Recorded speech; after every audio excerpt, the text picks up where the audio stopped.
Why was Renee Good unfortunately and tragically killed? Are you asking me my Yeah. opinion? Because an ICE agent acted recklessly and killed her unjustifiably. Oh, okay. So you're a biased reporter with a left-wing opinion. What do you want me to do? Yeah, because you're a left-wing hack. You're not a reporter. You're posing in this room as a journalist, and it's so clear by the premise of your question. Karoline Leavitt just had one of the worst press briefings in recent memory. She went out there to defend the indefensible, and it blew up in her face spectacularly. Reporters are finally asking the questions that need to be asked about ICE operations and the death of Renee Good. Leavitt's response was to attack the journalist instead of addressing the facts. Before we jump into this disaster, make sure you're subscribed to the Public Affairs Media so we can hit 50,000 subscribers. We're building something real here, and your support matters. Now watch how Leavitt completely loses it when confronted with basic facts about ICE accountability. ICE agents generally, and earlier on, Secretary Nolan spoke to the media, and she said, among other things, that they are doing everything correctly. Earlier, you were just defending ICE agents generally, and earlier on, Secretary Nolan spoke to the media, and she said, among other things, that they are doing everything correctly. 32 people died in ICE custody last year.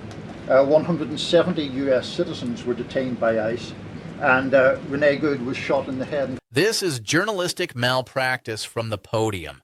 A reporter asks a legitimate question about 32 deaths in ICE custody and 170 American citizens wrongly detained. That is public record information. Renee Good was shot and killed by an ICE agent. Instead of addressing any of those facts, Leavitt calls the reporter a left-wing hack and questions whether they should even be in the room. She demands to know if the reporter has numbers on crimes by undocumented immigrants. That is a deflection tactic straight from the authoritarian playbook. Do you have the numbers of how many American citizens were killed at the hands of illegal aliens who ICE is trying to remove from this country? I bet you don't. I bet you didn't even read up on those stories. I bet you never even read about Laken Riley or Jocelyn Nungray or all of the innocent Americans who were killed at the hands of illegal aliens in this country. When you cannot answer the question, you attack the person asking it. She wraps herself in the names of crime victims to avoid accountability for government agents who killed an American citizen. This administration wants ICE to operate without oversight or consequences. Leavitt's next disaster comes when she tries to clean up Trump's comments about canceling elections. Yes, you heard that right. The President of the United States talked about canceling elections, and Leavitt's defense is that he was joking. This is the same excuse pattern we have seen for years. Say something authoritarian, then claim it was sarcasm when people notice. The reporter asks a fair follow-up question about whether Trump thinks canceling democracy is funny. Leavitt's response reveals everything about how this administration operates. Listen to this exchange. President Trump has talked twice in recent days, once at the Kennedy Center and then to Reuters again last night about canceling the election. Why is he talking about this? I believe you're referring to the president's interview at Reuters last night. I was in that interview. It was a closed-door interview. Obviously, there was not audio or video. The president was simply joking. Her defense is that she was in the room and the reporter was not. That is not a defense. That is an admission that Trump said it, and she is now trying to spin it. She tells the reporter that only someone like them would take it seriously. Canceling elections is not a joke. It is the core threat to our system. Americans have fought and died for the right to vote and for democratic transitions of power. Leavitt wants us to believe that discussing the end of elections is just Trump being facetious. No previous president has ever joked about staying in power indefinitely. When authoritarian leaders test these ideas in public, it is to normalize them. Leavitt is running cover for statements that would end any other political career. Then we get to the so-called Great Healthcare Plan. Trump has been promising a healthcare plan for nearly a decade. Leavitt gets asked how it will actually work and whether Americans can afford coverage under this proposal. She launches into buzzwords and vague promises about health savings accounts and cutting kickbacks. The reporter asks a direct question about the 20 million Americans who have seen costs soar. Watch how Leavitt makes promises she cannot possibly keep. This plan, once put into legislative text and passed by Congress and sent to the president's desk, will stop sending big insurance companies billions of an extra taxpayer-funded subsidy payments and instead send that money directly to eligible Americans to allow them to buy the health insurance of their choice. She claims every single American will see lower costs. That is a guarantee no one can make. She says the plan will be put into legislative text and passed by Congress. They do not have legislative text. They do not have a plan. She references the Congressional Budget Office, but there is no CBO score for a plan that does not exist. She talks about health savings accounts and cost-sharing reductions without any details on eligibility or funding. This is the same playbook from 2017. Make big promises and hope no one notices there is no actual policy behind it. Prescription drug prices have not gone down for most Americans, despite what she claims at the end. She is selling a fantasy while millions lose coverage. The briefing takes an even darker turn when Leavitt is asked about Trump's threat to invoke the Insurrection Act. This is about deploying military force against American citizens on American soil. The reporter wants to know what the tipping point would be for Trump to take that step. Leavitt's answer should terrify every person who believes in constitutional limits on executive power. Look, that's only a question, frankly, Reagan, the president can answer.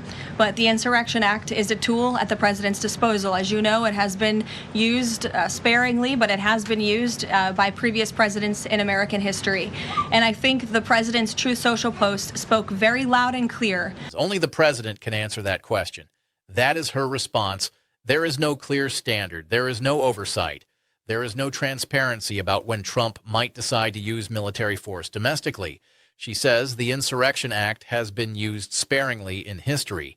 That is because it represents an extreme measure that threatens civil liberties. She accuses Democrats and left-wing agitators of encouraging violence against federal officers. That is a setup. They are laying the groundwork to justify authoritarian crackdowns by claiming any opposition is violent obstruction. When there are no clear rules about deploying the military against civilians, the door is open for abuse. This is how democracies collapse. Governor Tim Walz responded with a video message to the people of Minnesota. He wants to encourage peaceful protest while also preparing people for what is coming. We cannot give him what he wants. We must protest loudly, urgently, but also peacefully. Indeed, as hard as we will fight in the courts and at the ballot box, we cannot and will not let violence prevail. You're angry. I'm angry. Angry is not a strong enough word, but we must remain peaceful. Second, you are not powerless. You are not helpless. And you are certainly not alone. All across Minnesota, people are learning about opportunities, not just to resist, but to help people who are in danger. Thousands upon thousands of our fellow Motans are going to be relying on mutual aid in the days and weeks to come, and they need our support. Tonight, I want to share another way you can help. Help us establish a record of exactly what's happening in our communities. You have an absolute right to peacefully film ICE agents as they conduct these activities, so carry your phone with you at all times. And if you see these ICE agents in your neighborhood, take out that phone and hit record. Help us create a database of the atrocities against Motans, not just to establish a record for posterity, but to bank evidence for future prosecution. The third thing I want to say to you tonight is we will not have to live like this forever. Accountability is coming at the voting booth, and in court, we will reclaim our communities from Donald Trump. We will reestablish a sense of safety for our neighbors, and we will bring an end to this moment of chaos, confusion, and trauma. We will find a way to move forward, and we'll do it together and will not be alone. Every day we are working with business leaders, faith leaders, legal experts, and elected officials from across this country. They've all seen what Donald Trump is trying to do to our state, and they know their states could be next. And that brings me to the fourth thing I want to say tonight, Minnesota, how incredibly proud I am of the way that you've risen to meet this unbearable moment. But I'm not at all surprised because this is who we are. Motans believe in the rule of law, and Motans believe in the dignity of all people. We're a place where there's room for everybody, no matter who you are or who you love or where you came from. A place where we feed our kids, we take care of our neighbors, and we look out for those in the shadows of life. We're an island of decency in a country being driven towards cruelty. We will remain an island of decency, of justice, of community, of peace. And tonight I come before you simply to ask, don't let anyone take that away from us. Thank you. Protect each other. And may God bless the people of Minnesota. Walz is doing what a governor should do. He is telling people to stay peaceful and to use their constitutional rights to film law enforcement. He is building a record for future prosecution. He is reminding people that this moment will not last forever. But here is the hard truth. Asking this administration to act in good faith is not going to work. They have shown us who they are. Leavitt stood at that podium and defended everything from killing American citizens to joking about canceling elections to threatening military force.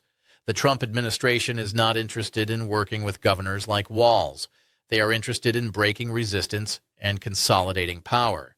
Leavitt closed out the briefing with more spin about Venezuela and Maria Corina Machado. When asked if Trump still believes Machado would have trouble leaving Venezuela, Leavitt says his assessment has not changed. This is after contradictory statements from the administration about her safety and support. She claims the assessment is based on realities on the ground. What realities? The ones that change depending on what is politically convenient. This administration cannot keep its story straight on foreign policy any more than it can on domestic issues. Leavitt is tasked with defending the indefensible every single day. Today, she failed spectacularly. She attacked journalists. She made excuses for authoritarian rhetoric. She promised health care miracles that do not exist. She refused to set limits on military force against civilians. If you made it this far, do me a favor and smash that subscribe button so we can reach 50,000 subscribers. Drop a comment with your thoughts on Leavitt's meltdown. Hit the bell so you never miss an upload. Thanks for watching, and I will see you in the next one.